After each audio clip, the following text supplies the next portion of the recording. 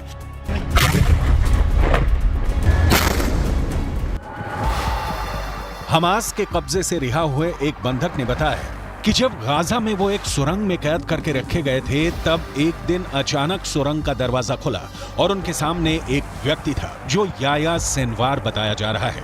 वो व्यक्ति इजरायल में बोली जाने वाली हिब्रू भाषा में बात करने लगा और उसने कहा कि तुम सब यहाँ हमास के कब्जे में महफूज हो। तुम लोगों को डरने की कोई जरूरत नहीं। तुम्हें कोई नुकसान नहीं होने दिया जाएगा। उसकी हिब्रू भाषा बोलने का लहजा बिल्कुल एक इजरायली व्यक्ति की तरह था। शुरू में उन्हें लगा कि इजरायल का कोई शख्स उनसे बात कर रहा है, लेकिन फिर एहसास हुआ कि यह हमास का कमांडर याया सिनवार ही है। המכונה הצה"לית עובדת במלוא העוצמה. יחיא סינואר מתחבא בבונקר שלו ונותן למפקדי השדה שלו, הטרוריסטים, למות בשטח. אצלנו המפקדים הולכים בראש הכוח, מובילים קדימה, מביאים להישגים ומנהיגים את הכוחות. याया सिनवार अब इजरायल के सिर पर चढ़ गया है। इसमें कोई शक नहीं कि गाजा की गलियों में जो युद्ध अब तक हुआ है उस पर याया सिनवार की छाप पड़ी हुई है। हमास का एक एक हमला याया सिनवार की सरपरस्ती में हो रहा है। ये बात इजरायल की फौज बहुत अच्छी तरह जानती है। नेतन्याहू ने गाजा पहुंचकर पहले ही बता दिया है कि चाहे सीज फायर रहेगा या फिर नहीं, इसका हमास को खत्म करने के उनके एजेंडे पर कोई फर्क नहीं पड़ेगा। वो पहले ही बता चुके हैं कि इजरायल पर हमला करने वालों को वो चुन चुन कर मारेंगे, हमास को जड़ से खत्म कर देंगे। यानी हमास का पक्का इलाज होगा, हमास को पूरी तरह खत्म कर दिया जाएगा। इसकी 100% वाली गारंटी नेतन्याहू बार बार दे रहे हैं। लेकिन इन सबके बीच सबसे बड़ा चैलेंज याह्या सिनवार बन चुका है। याह्या सिनवार जब तक जिंदा है, नेतन्याहू जीत का दावा नहीं कर सकते। नेतन्याहू को जब से पता चला है कि याह्या सिनवार सुरंगों में घूम रहा है और बंधकों से मुलाकात करके उनसे सीधे बात कर रहा है, तब से नेतन्याहू की बेचैनी बढ़ गई है। इसका मतलब साफ है कि याह्या सिनवार जिंदा है। याह्या सिनवार युद्ध को कंट्रोल कर रहा है। याह्या सिनवार बता रहा है कि इजरायल का एक एक बंधक उसके रहमो करम पर जिंदा है।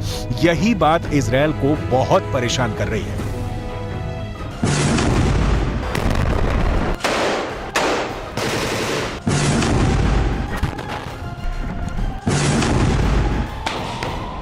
अगर सिनवार जिंदा है तो इजरायल के ऐसे धमाके उसे डरा पाएंगे। ये सुरंगों में बारूद फिट करके उन्हें तबाह करने वाला ऑपरेशन है जो अब इजरायल पूरे गाजा में चला रहा है।